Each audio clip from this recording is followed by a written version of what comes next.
As you can probably tell, we have there's only 3 movies on this video, but they feel like such a vast array of difference that this should be quite interesting.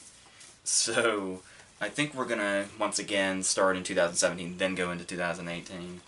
Also, just to delay talking about 50 Shades for just a little bit, because why the fuck would we talk about a 50 Shades movie when we can talk about Paul Thomas Anderson? So, let's do that first. Obviously that means we're starting with Phantom Thread. I'm like really late in the game on this because it took the movie forever to get around me. Like, it's still not in my vicinity. I had to go like 35 minutes down the road. But but finally, I managed to get there. So, and I'm now fully prepared for this because the Oscar Marathon of Turner Classic Movies does every February. Just finished watching again A Room with a View they just showed, so I'm all about, and they're in a couple of hours to playing The Age of Innocence, so it's like I'm in the perfect mindset now to review a costume drama starring Daniel Day-Lewis. I mean, of course, it's a Paul Thomas Anderson movie, so to say just costume drama is like the very, very tip of the iceberg. So actually does the movie quite a disservice just to call it that. And the interesting thing about the fact that this movie looks like just another costume drama is the fact, even though we know it won't be because his name's on it, but the interesting thing was I saw an interview with him very recently, just like in the past day, when they were asking him where he basically got the idea, and he was talking about how he and Daniel Day-Lewis basically got together and came up with a story over the span of about 6 to 8 months. And when you think, costume dramas or period pieces or whatever, you typically think like, a stuffy, boring type of movie, usually. But the way he described it was they came up with this story because they were looking for something fun to do together. So that immediately tells you that this is not going to necessarily be what it looks like. Once again, if you didn't put that together already, just by the credentials attached to it. I will say that I've reviewed quite a few of his movies on this channel already. There's a video on Boogie Nights that exists, there's one on Magnolia, there's one on There Will Be Blood. I reviewed Inherent Vice when it came out, and I was fine. But for some reason, this movie, a movie I don't appreciate as much as I appreciate the likes of Boogie Nights and Magnolia, I honestly felt a little intimidated by this movie in regards to doing this video. So keep that in mind as I attempt to go through this, because we'll just go a step at a time here. One of the things, first off, is it's very obviously his movies tend to have they're very lengthy, and a lot of the time for good reason. But the thing, and I'm one of those people where he did another Q&A recently promoting this when they asked him like if he could go back to his younger self, what would he do? And his response was cut 20 minutes out of Magnolia. And I was one of those people that I heard him say that, and my immediate thought was, how can you possibly... I played all 3 hours and 8 minutes of Magnolia in my head again and thought, you can't cut 20 minutes out of that. So, with that in mind, the very first thing I will notice about this movie is it is extremely deliberately paced. It's like really deliberately paced, where it's in total it's 2 hours and 10 minutes. It's probably about 2 hours and 5 minutes when the credits start. But it feels like the same commitment of time to watch like Barry Lyndon. It felt a lot like that, actually, and being Bézier, I'm going to assume that that was probably a little intentional, a bit of a Barry Lyndon vibe. So, but that's... it's something that... it's not necessarily so much that I have a problem with it, it's just that usually watching his movies I don't notice it. Because they're usually so... they feel like they're constantly going. Even Inherent Vice, which does feel like it kind of dragged its length out a bit, still felt like it was constantly doing something, as far as I remember. But it was a little... I don't know. I don't know that it flowed as well this time, but yeah, once again, it's kind of hard to tell exactly what the intentions are. I was gonna say this at the end, but now that I'm stumbling, I might as well say this now. My big problem with doing this video right now, is the fact that this is just kind of what we do. We see the movies, and then we do the videos on them, but this is one of those movies where it's kind of like, I feel like you really can't do that, even though I'm doing it anyway. Like, I feel like this is definitely not a movie I will really have a grasp of until I've seen it at least a few more times. So this is kind of more of like a record of the first impression, and then I can see how this compares later to how I'm feeling about it down the road. But, so yeah, I think that's another reason why I felt so intimidated to even talk about it right now. But, yeah, so we'll see how it goes down there. Now, talking about the fact that the second movie we're going to be talking about, I think it's very important to point out right away that there is something that PTA accomplishes with this movie that's very important, and that is, you will notice there are movies we have quite a bit lately where there seems to be a line blurring between romance and thriller, like with movies like the 50 Shades series being as popular as they are, and it's like these movies that are trying to be romantic, but it just feels so wrong-headed about it that it's comes off almost like there's something sinister about it, unintentionally. So what PTA has done with Phantom Thread is he's actually managed to combine these two simultaneously, intentionally. Like, there are moments, individual moments, like one moment, that could be both seen as romantic and sinister, and that's the idea. That's what the movie lives on. And the fact that he was able to find that, and is able to do them both at the same time, and you can see both of those in them, really not only says a lot about how well he put this movie together and how well it's crafted, but also what it says about the movies that cannot do this and do it terribly. It just makes it all the more stand out as something that I guess more people should strive to be when they're in this territory. So that's definitely like kind of feels like the whole foundation of the movie in itself. And talking about some of the individual performances, like Day-Lewis himself, this supposedly his last performance. Obviously, remember, you know, what was it? Whatever he did before Gangs in New York was supposed to be his last one. I think I heard at some point The Boxer was going to be his last one at one point. Maybe that was the one before Gangs in New York, but yeah. So we'll see what happens with that. But in the meantime, we do have, this is yet another thing where he and PTA working together find a way to do something so right that a lot of movies do so wrong. And that this is a prime example of a character that can be as fascinating as he is insufferable. So this is one of those characters where as soon as you meet him, when we just watch his routine and his precision and how he goes through it, we get it, before he's even said anything, we kind of get a vibe that this is going to be one of those characters, like, I suppose, if you want to be obvious, you can say like Daniel Day-Lewis himself, is so kind of, the methodology is very much like his life force, I suppose, and his name is Reynolds Woodcock. I think PTA is trying to tell us something here with the whole, you know the phrase, the whole, never trust a guy with two first names, and it's like, I think with Reynolds Woodcock following Lancaster Dodd, it's like, I think PTA is trying to tell us to never trust a guy with two last names either. So, and yeah, he's able to keep this up throughout the movie, and even when it's like, you could totally lose an audience with this, but at the same time,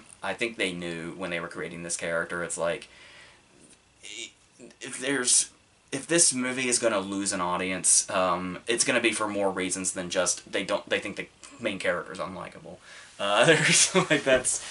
There's definitely going to be a specific crowd that has to kind of have that, at the risk of sounding pretentious, kind of the attention span, to kind of be able to appreciate all the aspects of the movie, and including that. Like, if one thing doesn't grab you, I imagine many things about this won't grab you, so it all kind of fits together perfectly like that.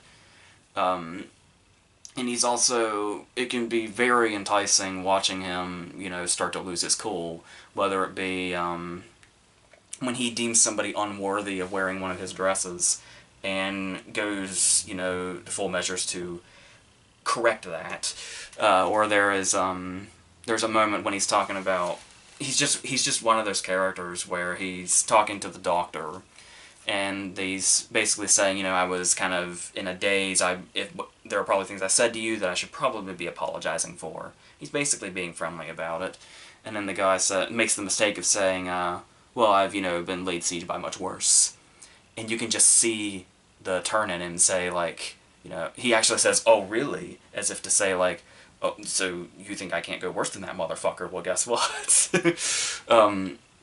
So it's always, anytime he interacts with a character you haven't seen him interact with, there's always that suspense of how he's gonna mesh with this person, whether he's gonna tell them to fuck off, or whether it's gonna be somebody he takes a liking to. Obviously, 99% of the time he's gonna tell them to fuck off. Like the scene when the fans come up and they tell him, like, oh, you know, it's my dream to wear one of your dresses, and it's like they were going on, and he's just kind of sitting and listening to them, and you're just waiting with this horrible anticipation of how he's going to take this, and sometimes it's not always the expected way, which is great.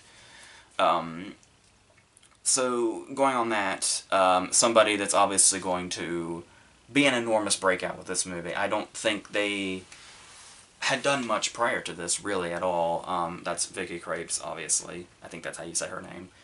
And she is this type where, the thing about her was that she really had to make sure she differentiated herself, because if played a certain way, this pretty much could have been like an almost exact replica of Amy Adams in The Master.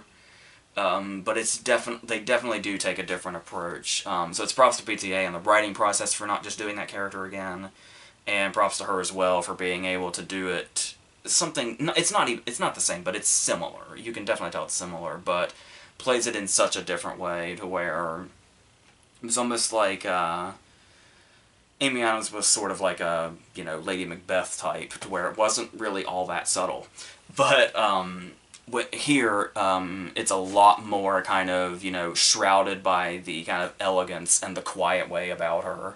And it's all kind of, we can kind of see her method in her head as we kind of see her, just the way she plays through scenes, and she's got, you might say, it's one of those cases where you can't tell if it's an arc or if she was always this way from the get-go, but it feels like there is a transition throughout the whole movie, where she starts at one point and ends up at another. But I do kind of like that question remains of, was this the person that she was from the get-go or not? Or did he basically make her this way? But yeah, like I said, this is going to benefit so much from seeing it over and over again. And then obviously there's also Leslie Manville, the surprise Oscar nominee.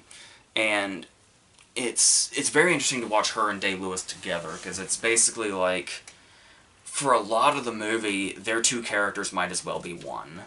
Where, like, wherever there's one, there's the other. And it's like when he's, at the beginning, when they're at the breakfast table, and he's there with whoever girl this is that's soon to be out of his life, we can just tell that when Leslie Manville comes in, there's just the two of them. They look like a husband and wife, really. Like, when I first saw her, I assumed she must be a wife or something, but we learn later that he's never been married, so she's just like a muse of sorts. But they're sitting here, and they look like a married couple, and then when Leslie Manville comes in, Leslie Manville's the one that comes in onto this, I think, if I remember correctly. But despite the fact that she is the one that comes in later, it feels like the muse is the intruder here. And the way they kind of bring that, and obviously that's a lot in Manville's performance too, just that very, she doesn't even really have to say anything, just the way she kind of looks, you just get this vibe of her that she's always, she's like this stone figure in his life that is absolutely going to be basically the one constant of his besides his job.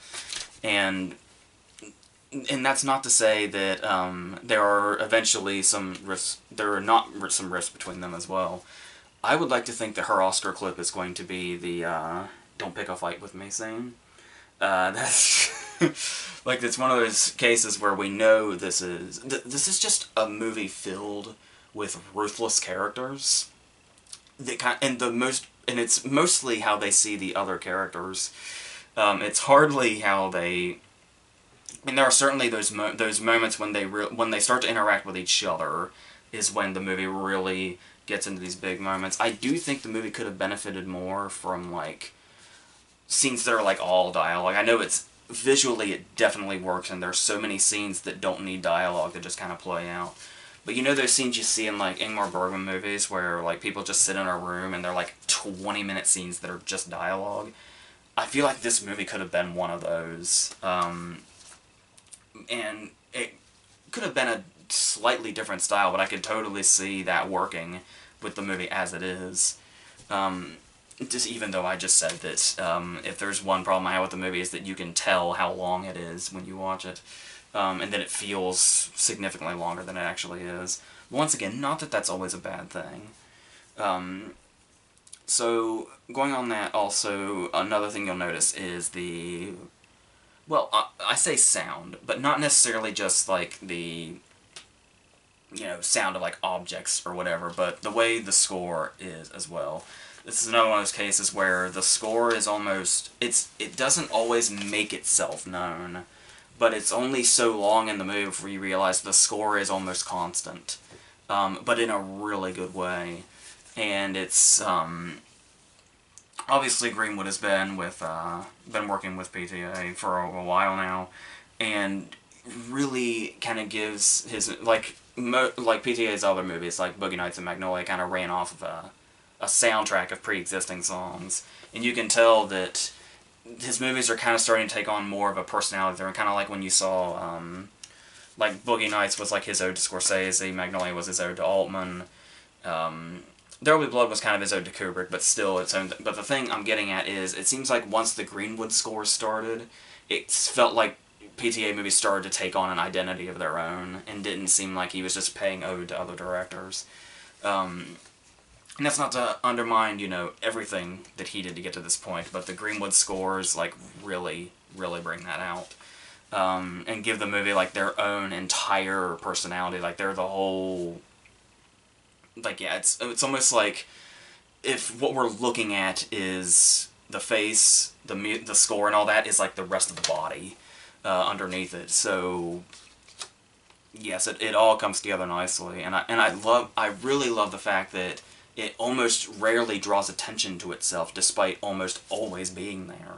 That really takes some precision in that department, and they definitely pulled that off. But also, yes, there are the sounds of like objects to not just you know for what in any movie would be decent sound design, but it obviously has an absolute purpose here with the whole, like, it kind of shows the way their feelings for each other are starting to change, and how, like, we have that, there's always that point, whether in real life or in their portrayal in movies.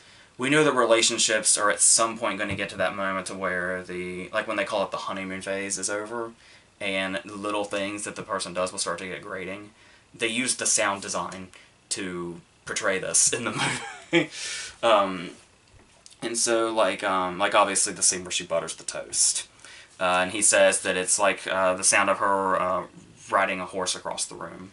And it's like, it reminded me of like the those headache commercials that they play, where it's the mom and like the toddler is playing on the floor, and they say, headaches make this sound like this, and it's people with fucking jackhammers when it's just a kid playing, and it's like, that's basically what they do to represent with her just scraping butter on toast.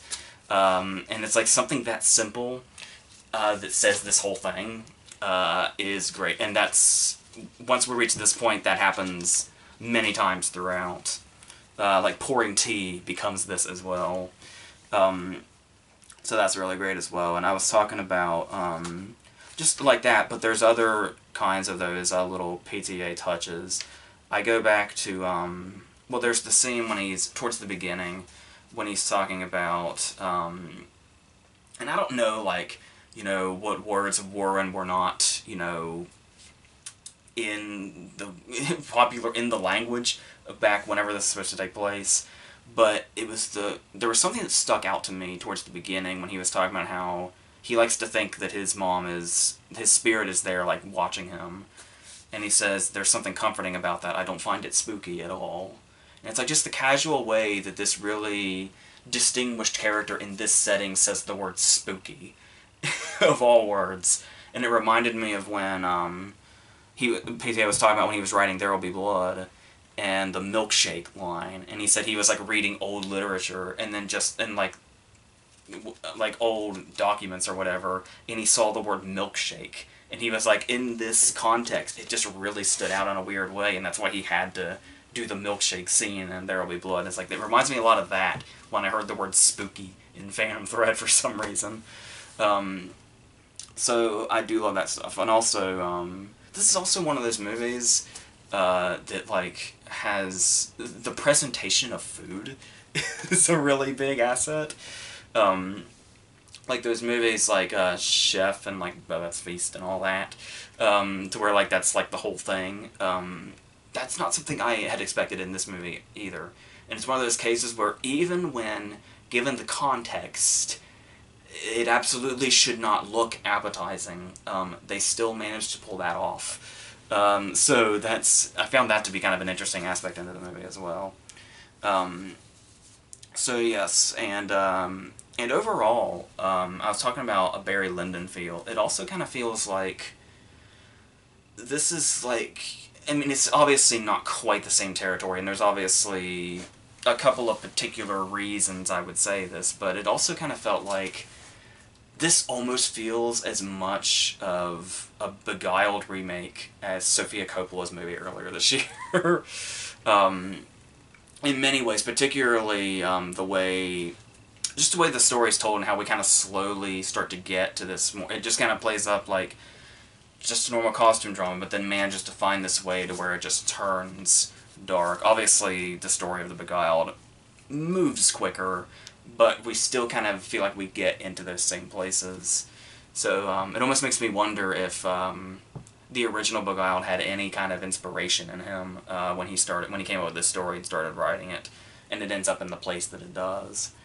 But yeah, so as I said, that's pretty much all I can say, like, as a first impression.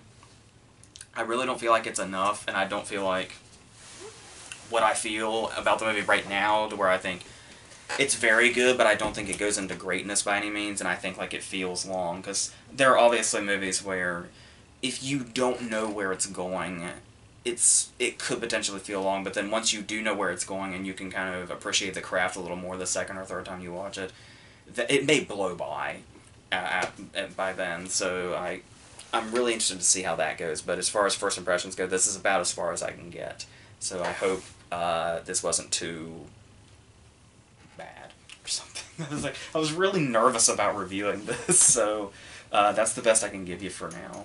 But perhaps we can, like, revisit it down the road and see where we lie. So, because I do plan on seeing it quite a few more times, just to really just take everything in. Because I do feel like it's so rich in detail and it's, like, so precisely done. I feel like there's probably a lot of stuff that I missed. So, but in the meantime, I do think it's very good. But like I said, I'm still not quite as passionate about PTA as I was pre There Will Be Blood. Like, everything after There Will Be Blood is like, I didn't care for the Master just at all, and he considered, like, that's his favorite movie of his own, so I don't know what that says about me as a fan. But yeah, so yeah, we'll see what happens with time. In the meantime, let's yeah, anybody that was watching this, I'm sure they're going to stop now. So, or there's people that are skipping to this now. That's why I provide you with the timestamps so generously. Next, we're going to do 50 Shades Freed, the supposed final chapter in this series. The oh-so-clever tagline, wait till you see the climax. You know, because sex. That's basically the tagline of every 50 Shades movie. You know, sex. So, when obviously we ended on a cliffhanger in 50 Shades Darker. That her old boss, or whoever he was, is basically stalking her now.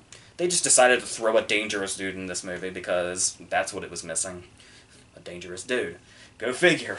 Oh no, there's not enough shady fucking people in this movie. Let's add a villain. So, okay. So, once again, it's one of those cases to where you watch this movie, you make the mistake of watching this movie on its opening day, because the crowd is going to come out. And it's one of those cases where watching this movie with a crowd makes all the difference. Because you watch, it's like if you read Roger Ebert's review, where he watched I Spit on Your Grave with a crowd, and just how much the crowd reaction just really made the movie even more revolting to him than it was. So it's like, you watched this with the crowd, who are these apparently sexually repressed housewives, mostly. And it's like, you'd almost think this would bring out, like, you know, the horny teenagers or something. Like in a, almost like this generation's American Pie crowd or something. But no, it's almost like you have to kind of be between 30 and 50 to be the audience for this movie. And that's not to, like, demean a certain group of people or anything. It's just something you notice when you're sitting in a theater full of these people that are reacting heavily to the shit that's being shown. And so it's like, when you hear this, it's obvious that this movie is supposed to be, like, this movie is actually seen as romantic by a large group of people. And the interesting thing about this is that the whole point of the series is that she's basically trying to normalize him as much as she can. And it's like, the whole idea of the movie is, as you watch it, it's kind of like, okay, he's a little bit less like a serial killer in this one than he was in the last one. And it's like, that's what the movie is trying to accomplish. Is to make you say, oh, okay, he's not as weird and rapey as he used to be. So, that's the thing, is it's like, just because there's still moments when he is that character. Like, the whole idea is, like, he's changing, but you can't take everything out of a person when you change them. And it's like, this is the romantic aspect. I don't know how damaging this is to some people. But, yeah, but we're just talking in circles, because this is the conversation we have about the first movie, and the conversation we have about the second movie. Just to round it out, we had to have it one more time, but we can move on if you want. So, and yes, now it's feeling like there are scenes where, obviously we're not completely going in this territory. It'd be really kind of interesting, actually. It'd be a lot more interesting if we actually did really, really go in this direction. The direction I'm referring to is the fact, that scene when she gets this idea that the woman is, like, making eyes at Christian and, like, you know, being handsy with him and all that. And in this scene, she becomes him. This movie might as well change its title to People Are Possessions, no matter who you are. And any character is eventually going to get to that point. And so it's like, it almost would be a much more interesting story if it's like, in the process of changing him, she ultimately became him when he started to settle down. But this is like one scene, and then it's like, oh, okay, she's back to normal now. She just had this one moment of, you know, turning into this possessive weirdo. I mean, I get the whole jealousy thing, but I mean, they almost play it up like she's about to, like, completely have a change in character, and then they just decide to make it one scene, just to basically make the audience say, oh snap, she did that, or something. Whatever the fuck this audience says.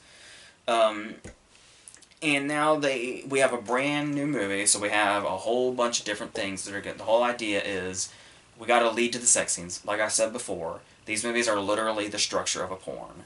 You got the bad acting, and you've got the really thin storylines that are just trying to, you know, get us from one sex scene to the other. So it's like, okay, what's gonna get them all revved up this time? We start with a poorly edited car chase. That's right. This movie has a car chase. It's a modest one. It's not like a fucking Heat thing or anything, but it's yeah. So and then we have like a 9.5 week scene with ice cream of all things, and so this kind of rubbed me the wrong way because it's like, okay, so we're bringing food into sex. What does that make you think of? 9.5 weeks, obviously. Wait a minute. 9.5 weeks was Kim Basinger. And with the way Kim Basinger fits into this story, that's kind of disturbing a little bit to kind of get that vibe. So maybe they're trying to say something. I know there's the whole vanilla ice cream, the vanilla portion of the relationship. How fucking smart. Fucking kill me. But, yeah, I almost like to think of it as, this is a really fucking twisted way to kind of bring back memories of this. She's like channeling Kim Basinger with this 9.5 weeks reference, and it's like him still stuck on. Yeah, there's an interesting psychological direction there, I suppose, but that's clearly not the point of the scene. So it's just them fucking putting ice cream on each other and thinking that this is steamy or sexy or something. I guess. Ask them. I don't know. And so, and obviously this is one of those movies where we take the time to, there's a few scenes that seem almost devoted to, she's obviously, because she's got Hyde stalking them, really fucking subtle name there, by the way. She's got Hyde stalking her around, so she's got to get bodyguards. And of course, one of her bodyguards, she's got two bodyguards, okay? She's got the studly male one, and she's got the female one. And when you know it, she sends the female one home, and we never see her again. And there's like 2 or 3 scenes devoted to just female characters talking about the hotness of the studly bodyguard. Fantastic. This movie doesn't have filler in it at all. Yeah. Or fan service, for that matter. You can call that shit fucking fan service in these movies. That's... where are we? And so we go into it, and as I was saying, we're trying to connect to each sex scene, and that's pretty much the only purpose of the movie, really. Because the whole bad guy segment with Hyde is, like, barely fucking there. I have no idea why they even bothered making it a fucking cliffhanger in the second movie, because it's clearly not a priority. Like, every single time they bring Hyde into this story in this movie, it is so damn half-assed. That's kind of, I think I remember that from the second movie as well. It's like, they kept bringing in new characters, like they were supposed to be some big deal, and they just never go anywhere. They're kind of still doing that, only with this character they've already been building up. So we're left with that. And obviously we're left, and I think they maybe possibly discussed this once. The whole idea of that Hyde is the big stalker antagonist, but it's like, for like the entire first, 3/4 of the movie, pretty much anything Hyde does we can imagine Grey doing, quite honestly. So, like I said, not really sure if this is saying anything. I don't think it's smart enough to be really saying anything. This whole psychological thing of, like, how she sees one person, how it can relate to another. Same thing I was talking about with him just now. No, the movie doesn't have the minimal brains it would take to do that. So, it's just, we're just trying to connect these sex scenes. And talking about these sex scenes now, it's kind of like, once again, I know it's kind of like, maybe the point is now that they're married, it's not as, steamy as it once was. And it's, but, no, I still think they're really trying to make this movie this big, sex-crazed thing. So, when we get these scenes, it's like it's almost like they do the sex scenes now because it's expected of them. There's, like, no passion there. And I know it's debatable if there ever was, but I mean, in the first movie, and maybe somewhat in the second movie, you can at least acknowledge a little bit that they somewhat accomplished the vibe of bringing that out. At least for the fan base. It'd be enough for them. But here, they just feel so... like, because I was talking about how the other two movies, it's like, they just want to be surface level dirty. Like, they want to do stuff that is still, you know, obviously they can only do so much with the R rating, but I mean, still, like, softcore stuff, and then they hint at the more wild stuff, for lack of a better term. But they never they think kind of just mentioning it or like showing a particular toy is enough to be like extremely provocative. And it's like, no, there are, and it's not even just like, yeah, there are R-rated movies that have like, I feel like have gotten away with a lot more in this regard. But once again, these movies are apparently seen as this whole pushing the envelope in content thing. I don't know. But to me, it all feels very much... by this point, it's just forced. Like the things I was talking about that provoke the sex. There's the moment when they just have this moment where it's like, did you just roll your eyes at me? Oh, I'm gonna have to teach you a lesson for that. Cue sex scene. Because she rolled her eyes at him. Or the other way around, I can't remember which. Somebody rolled their eyes at somebody and it resulted in sex. This is where we've gone. If you'll excuse the phrasing. I do think it's an interesting idea.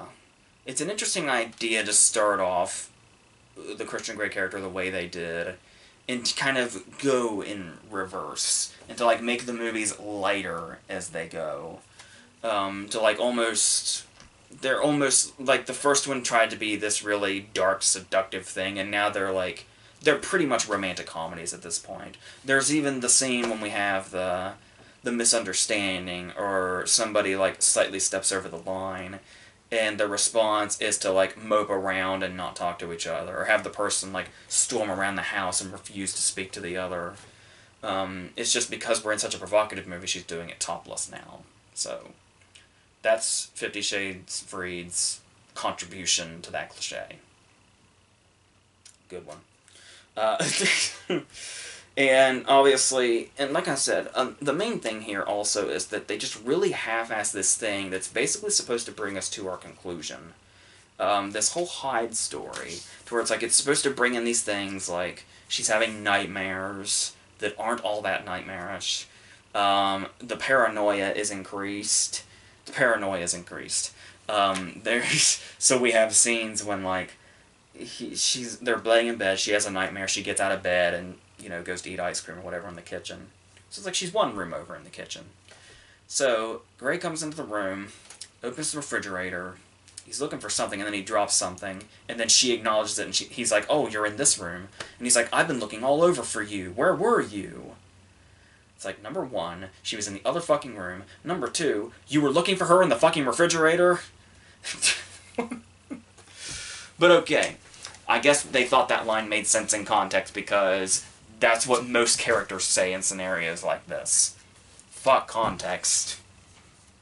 So, that's what we're dealing with. Like, that's it. And then we get to this very half-assed line. Every time Hyde gets dealt with twice in this movie. In both times, it is in the most half-assed way you could possibly imagine. But it's not even just that. As somebody who is not remotely invested in this story, there were a number of times towards the end of this movie, to where they're building it up like it's the big ending, where I find myself saying, so that's it? This is your big ending and that's all you have? Are you sure? And it's one of those cases where it's like they know they have a really lackluster ending, so they try to play up the, oh my god, look at the journey we've been on thing, where they just play fucking clips from the first two movies. And it's like, oh my god, we've really... But the thing is, it's like there's no particular journey, because all they show is like the happy shit, and like the whimsical shit. It's like, you're really... Did you watch your own series? Is this what we're supposed to take away from this? That this is what this was all along? They don't show any of the fucked up shit in the, oh, look how far we've come thing. And now when we get to that last shot, we get one more little scene after the first couple of credits. And it's like, oh my god, that poor person, what kind of life are they gonna have? So as if I'm worried about spoiling 50 Shades Freed. Anybody that's into this, I'm sure, has read the books, or if you haven't read the books, I'm sure you don't give a shit what happens. So, yes. That's how we end this, apparently. That's the climax we've been building to, because we're so clever with our phrasing. So, yes. So that should be done. Let's hope. I know Jamie Dornan has already said, I'm out, just so we're clear. It's hard to tell how much money talks to him, but we are under the impression this is it. We'll see. Until the next fan fiction story comes out. So our last movie is going to be The 1517 to Paris. This whole thing's just kind of a bizarre occurrence. So, this is our new Clint Eastwood movie, which is kind of the only thing that really I had much interest in, because I knew it was going to be one of those cases where the event that the movie surrounds altogether is an interesting event, but the question is how are we going to make this feature length? We just went through this with Eastwood with Sully. So much deja vu. But the thing is when you watch Sully, at least aesthetically, you can kind of tell that Eastwood did it. Like, Eastwood does kind of have that way where you can tell a movie's his for the most part. Literally, the only way you can tell this is a Clint Eastwood movie is the gray Warner Brothers logo. That's like his trademark. Other than that, this could have been any made-for-TV director. And I know a lot of people were concerned because it does seem like an interesting kind of novelty thing to have the three main guys that were involved in this incident to play themselves and recreate this on a movie screen. What happened to them? And all the people on this train. But then you look at the fact that Eastwood is known for his very, very quick production schedules, and the fact that he only does like 1 or 2 takes. And the idea is like, well, maybe 2 or 3, when, you know, an average is probably, what, 5 or 6 if we're not on a Fincher movie. And so, and 5 or 6 is even, like, really low. So, the thing here is that these are people that have no practice acting whatsoever. We're gonna totally rely on them recreating the scenario and bringing back those emotions. Only problem is that they're also working with what is clearly a script, and a terrible one at that. And so it's like, it's one thing to kind of say, okay, recreate your feelings. Even that, you really can't count on working. But to say, recreate those feelings while trying to memorize these shitty words when this isn't something you normally do, we're gonna get some questionable performances. But that's not even, like, that's not all. Okay, it's not just those guys. We also have the likes of Judy Greer and Jenna Fischer in this movie as the mother of 2 of them.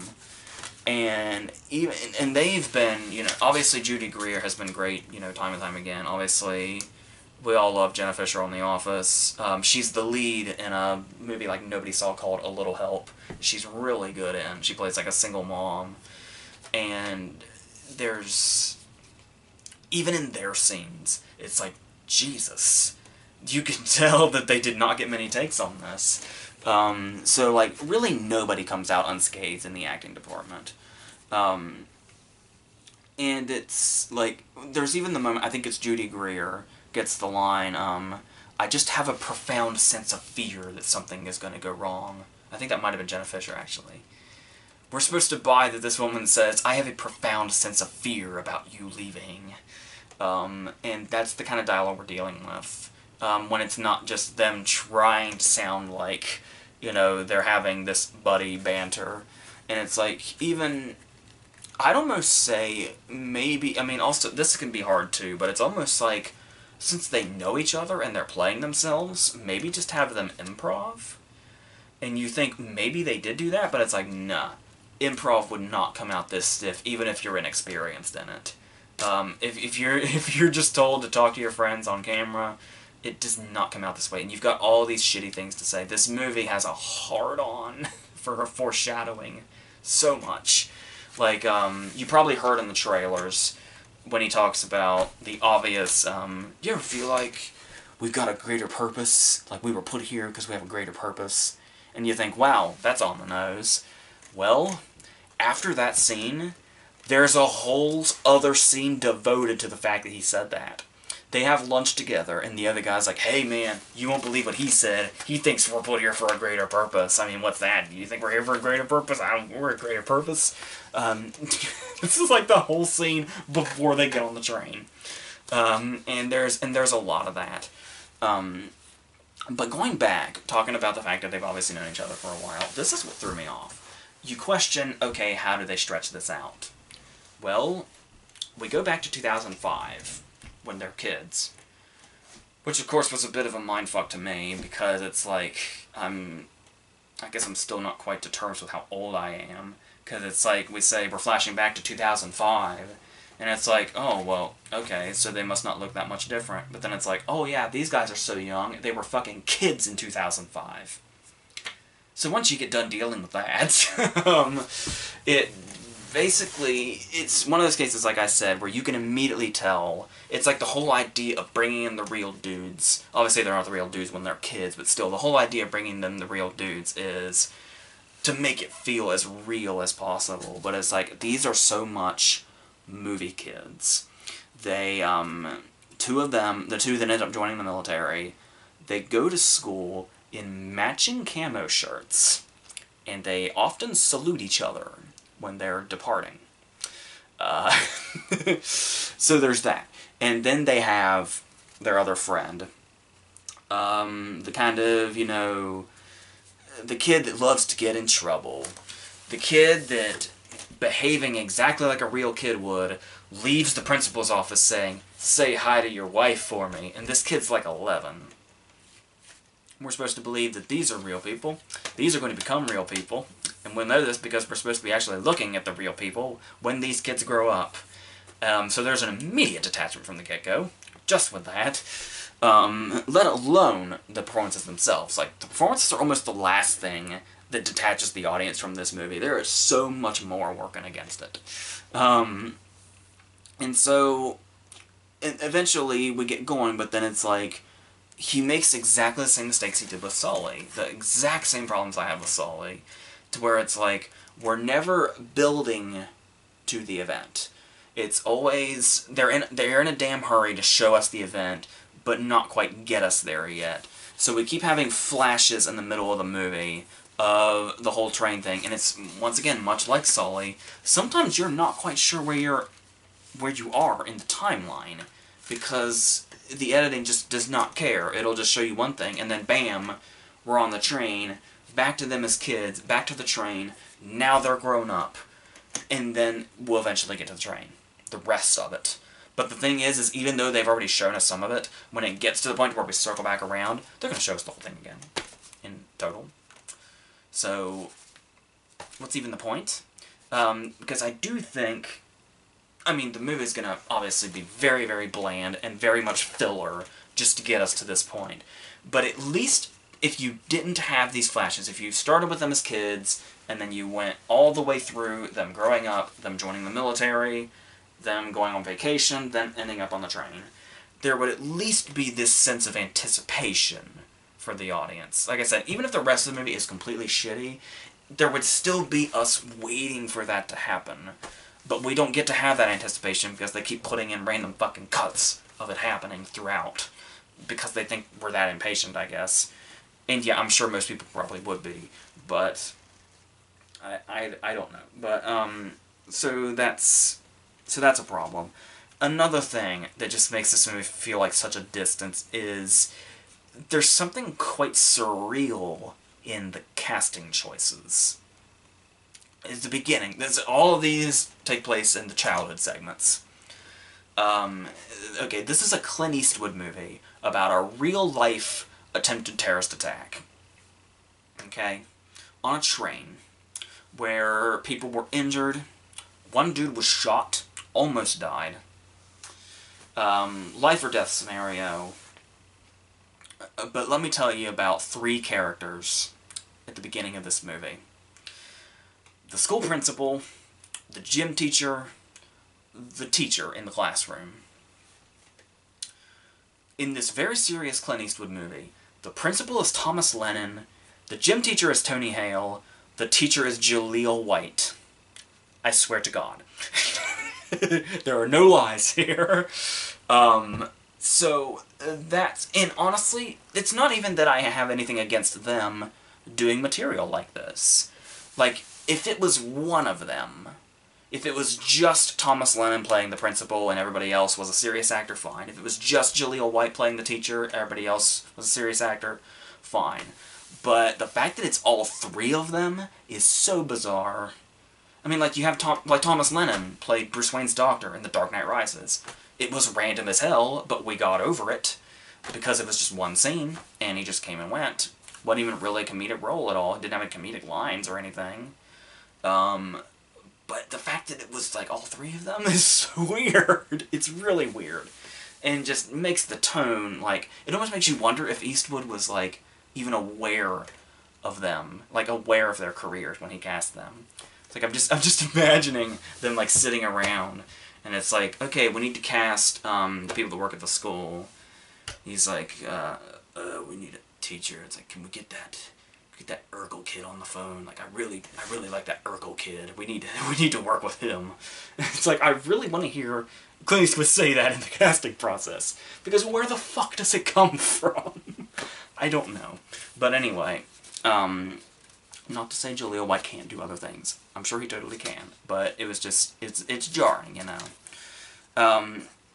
And then we have scenes that once again they're just beating us over the head with this foreshadowing, but it still just ends up feeling like filler. The scene with the drill, or the not a drill scene, it's just this really long moment that's supposed to be building us up. And it's like, oh my god, there's an active shooter on the base. It's like, we gotta take cover. And it's like, well, nothing drastic probably happens here because we would have heard about it. But it's like the scene keeps going and going. And then he's like, well, foreshadowing, because it's like the guy that ends up going after the guy with the gun, he grabs a ballpoint pen and goes to the door when they're supposed to be hiding. And it's like, oh yeah, he's the guy that takes charge. We'll remember that later, as if we don't already fucking know that's what happens. So, and this scene goes on and on and on, even though we know not a fuck thing is gonna happen. But ooh, you attempted suspense. Good for you. And once again, we're basically just keep going until we get to the point where they're gonna go on vacation, they're gonna meet girls. That's gonna be super fun while we're waiting for this fucking train thing to happen. I gotta tell you, you may not believe me, but I'm gonna say it anyway. This movie is no Before trilogy. If you can believe it. There's even, and sometimes it's like, they're not even trying with these scenes. You can tell they're just here to drag the movie out further. And it had me thinking random things about random characters. Like, they meet a girl on a boat randomly, and he's like, could you take a picture of me, please? And she's like, sure. And she takes a picture of him, and then she's like, oh no, do you mean to take this again? It looks a little dark. And he's like, oh no, that looks great. And then there's a scene like right after that where she joins them, and they're going to a place. The first thing she says is, whoa, it's so dark in here. And it's like, okay, I think this girl's just blind. Like, it's like, I'm now interested to know what's wrong with this girl's eyesight. I don't give a fuck about the train anymore. I'm tired of waiting for it. I want to know what this girl's problem is. It's like when Doogie Howser went on the date with the deaf girl. It's like, that's kind of what it turned into. It's like, I think she might be blind, or going blind. I'd like to find out. No, we never really see her again, so there's that. They get on the train, and then that's it. Now, much like the plane scene in Sully, yeah, once we get on the train, and once the train scene happens, yeah, it's pretty well done. And it does elevate the rest of what we've seen a little bit, a little tiny bit. I mean, the shit is always going to be there, but I do feel like they delivered enough on the ending. It still feels like kind of anticlimactic when you realize you waited an hour and a half for it, even though you already know how that it's not gonna be a particularly lengthy moment. But they do, it is very well done and suspenseful, even though we do know what happens. Particularly, more so with the guy that's bleeding out than how the terrorists they just take down easily. Just, as they basically say that they did when they're doing the talk show circuits. They just held the guy down and beat the fuck out of him. And that's all it took. But there is some suspense to be had with the guy that's life was actually in danger. But still, overall, it's just like, you still wonder, okay, but what was really the point of the rest of this stuff? I mean, these guys did do something very notable, and very admirable. But then at the same time, it's like, do we really need a biopic on 25-year-olds? Do the rest of their lives warrant this? This story, sure, but maybe make like a short documentary. I don't think we needed this. So, yeah, I mean, and they do, apparently these guys are like actually interested in becoming legit actors. Like, they say now that apparently they felt like they were kind of put on the spot in their defense. Apparently it was 3 weeks before shooting that Eastwood said, hey, why don't you guys just be in it? 3 weeks before shooting, that's not very long. To just go into and star in a Clint Eastwood movie with no acting experience whatsoever. So, it's kind of hard to hold it against them a little bit, but at the same time, it's kind of like, they are saying that, like, they're gonna, like, actually start taking legit acting lessons, because they are interested in it after making this movie. I guess we'll see. But yeah, I mean, it is a good story to tell, but I mean, we don't need over an hour of it. So, yeah. So that's going to conclude this. I was going to do that new Netflix movie with Adam Devine, which I will eventually do, but it's obviously quite late, so I wanted to make sure I at least got these out. The versus this week is going to be we're going to go into like high school territory, and I'm still keeping up with that trend that I started a couple of weeks ago, that surely people are going to be figuring out soon, if not already. And obviously, by the time you see this, you should also be looking at are talking about the Oscar nominations and our BAFTA predictions as well, which is going to be really fun, which we're doing in like 9 hours. So, I should probably end this now. So, next week is Black Panther, right? Yes. Extremely excited for Black Panther. I also managed to get a free ticket following 1570 to Paris, because the projector something was wrong with the projector, and the picture was a little blurry. It was relatively easy to see. It looked better than like when you're watching a 3D movie and you take the glasses off. Like, only if it was a distant shot or when words were on the screen was when it really looked fucked up. But overall, it was fine. Like, after there were many times where I just wasn't even thinking about it. Yeah, I'm probably going to use that to my advantage in regards to maybe getting a double feature in without breaking the bank at some point. Because obviously this week was quite expensive in itself, but there are many circumstances. Obviously, I would not have rushed out to see 50 Shades if there weren't circumstances. So, in the meantime, we have all that stuff to look forward to. So, yeah, we're done.